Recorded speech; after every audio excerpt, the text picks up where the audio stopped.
Hello there. I wanted to make a quick video for everybody and go over a book that I read recently. The name of the book is The Richest Man in Babylon. If you haven't read this book, it's pretty easy. You can see it's very short. You can read this book in probably 3 or 4 hours, maybe less if you're a quick reader. I want to go over a few principles in this book that I think all of you would find very useful. The way this book starts out is it's got a couple of gentlemen and they're talking about how difficult it is to make money and how poor they are and how much they're struggling, and they were looking at this rich gentleman that lives in Babylon. He's got tons of money and everything that he wants, and they're trying to figure out how he got everything that he has. So they go talk to the guy and they basically ask him, how did you become so wealthy? And he answers their questions. And basically the book is a series of fictional stories about how to accumulate wealth. It's really simple, and I don't know how many of you have actually thought about this. Some of you might actually be doing it, but it's really simple. And here are a few of the things that he talks about to generate wealth. Number one, save 1/10 of everything that you earn. It doesn't matter if you make $30,000 a year or $100,000 a year. In our society, all of us want to go out there and just spend. You know, you have a nice car, you know, you start making a little bit more money, now you want a nicer car. You have a nice house, perfectly fine, roof over your head, good place to make food and sleep and spend time with your family. You make some more money, now you want a bigger house. We're always spending more and more and more and living beyond our means or up to our means instead of just living a little bit under that and saving and building ourselves. Save 1/10 of everything you make. If you make $40,000 a year, let's say you're paying 20% in taxes. They're going to take 8 grand, so you have 32 grand left over. If you save 10% of that 32 grand, it's 3,200 bucks. You still have 29,000. Is there really a big difference between 29,000 and 32,000? There's not. You just have to budget your money. If you save 1/10 of everything you own or everything that you earn, what's going to end up happening is you're going to start building up more and more money over time to the point where you don't have to work anymore. And it sounds like at that threshold of income, it sounds like it's going to take a long time to make a lot of money, and it will. Ideally, you want to get out there and improve yourself in the job market as well. So the book talks about that also. So save 1/10 of everything you make. Just commit to that. Just to live a little bit below where you're living now. Save 1/10 of everything you own. You just you get this basket and you just keep filling it up with eggs, and there's more and more and more. This is how you start to create abundance in your life. Number two, make that money work for you. What a lot of us do is we put money in our savings account and we just let it sit there.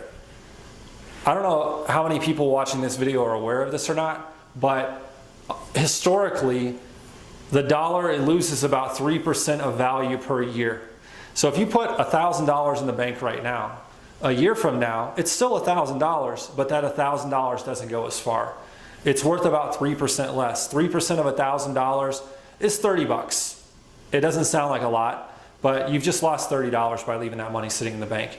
Now, if you have 50,000 in the bank, now you've lost 50 times that. You've lost $1,500. So obviously, the more money you have, the worse it becomes. Things don't really get more expensive.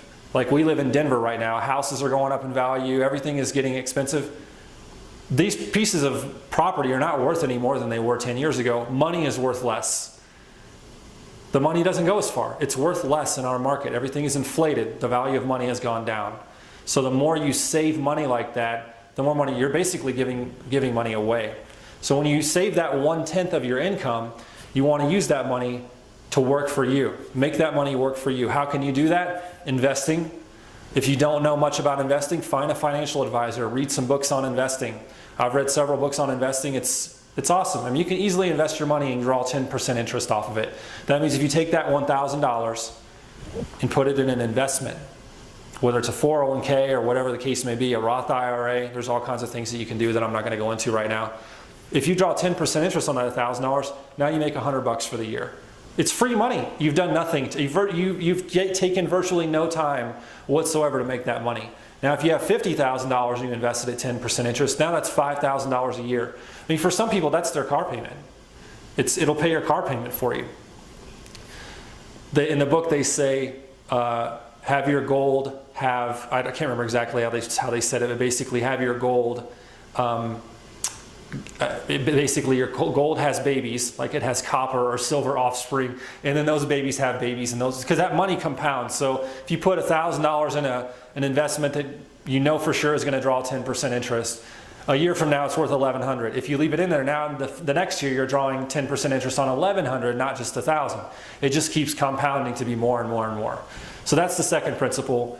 Invest the money that you have. Don't just let it sit. Use it. Utilize it. Invest it in something that's going to return a profit for you, whether it's a business or an investment in the stock market or whatever. There are a few other things the book talks about, but for the sake of brevity, I'm just going to mention two more. One is improving yourself. The more you improve yourself and the more value you put in yourself, the more valuable you become to society. And the more valuable you become to society, the more money you're going to make. The more you have to offer an employer, the more value you have to offer society. If you're running your own business, the more money you're going to make. The more you know, the more efficiently you're going to do things, the more money you're going to make.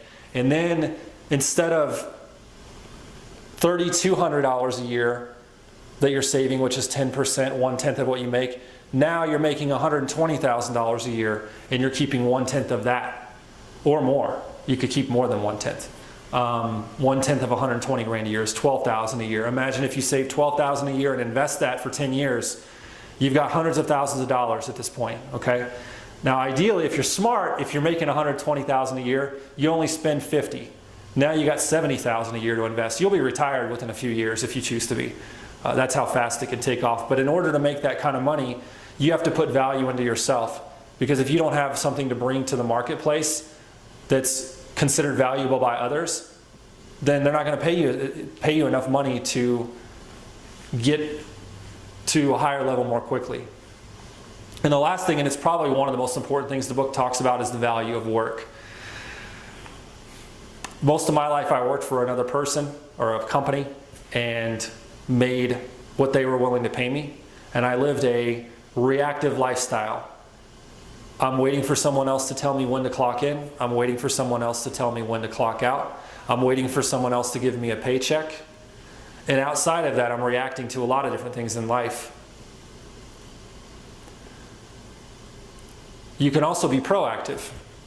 In other words, you can go out there and determine how much money you're going to make. Not what someone else tells you. You're going to choose how much money you make based on the work that you put forth. And that's where the value of work comes in. In order to improve yourself and go out there and make more money and be more successful in life, you have to put in the work. You have to take action. I consider what I read in this book like this. This is death. This is life. Death is inaction. You're not doing much when you're dead, right? So if I sit here in my living room and stare at the wall for 4 hours, I'm not really getting much out of that. If I'm meditating, I might get a little bit of relaxation, which is nice once in a while, but I'm not really getting much out of that. If I play a video game for 5 hours, I am taking action, but what am I getting from that activity? A little bit of entertainment. If I'm watching TV, what am I getting from that activity? A little bit of entertainment. I used to play poker a lot. What am I getting from that? Maybe I win some money, but can I make as much money doing that as I can something else? Probably not. In fact, most people who gamble end up losing. So usually you're just losing money. So there are activities that you can take, obviously, that aren't going to give you the best result. But sometimes people are just inactive.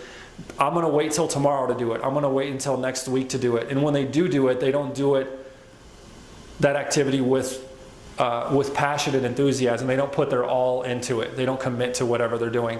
So the other side is work. Those people that go out there and take action, whatever it is they're doing, whether they're going to the gym, they're going to improve their health. If they're working harder, they're going to make more money. Their employer is going to be impressed. If they're taking the action and putting in the work of going to school, they're going to get more educated, which means they're going to be more valuable to an employer, which means they're going to make more money. If you're reading a book, that's taking action. You're putting information into your head that you can utilize in your life. Action is life. Inaction is death. If you take more action, do more activities, instead of vegging out on the couch every night watching TV or playing video games. I know not all of you do it, but some of you watching this video do, I promise. I can pretty much guarantee it. And I used to be one of those people, so I know, believe me, it's a big part of our society. Playing around on Facebook, right? How much do you get out of that? It's entertainment is what it is. Most entertainment activities aren't going to get you much in terms of improvement in your life. So when you take action and you do activities that are going to get results, you have more abundance in your life. More action equals more abundance. Less action equals less abundance. And what does that mean financially? It means you make less money or you make more money. It's your choice. I just thought I'd share the book with you. It's a really good book. You can pick it up on Amazon for like $5 or $10. It's a classic. It's been around for a long time. Really easy to read. Babylon was actually a very wealthy city in the Middle East many years ago. And it kind of pulls some stories and some information from Babylon, but obviously the stories in this book are not real. No one really knew exactly what went on at that time. So check out the book and apply some of these principles, and hopefully it'll be useful for you and it'll help you go out there and live a better life and be more abundant. If you like this video and you're watching on YouTube, please comment and subscribe. If you're watching it on Facebook, please like it and share it if you find it might be useful for someone else. Thanks and have a great day.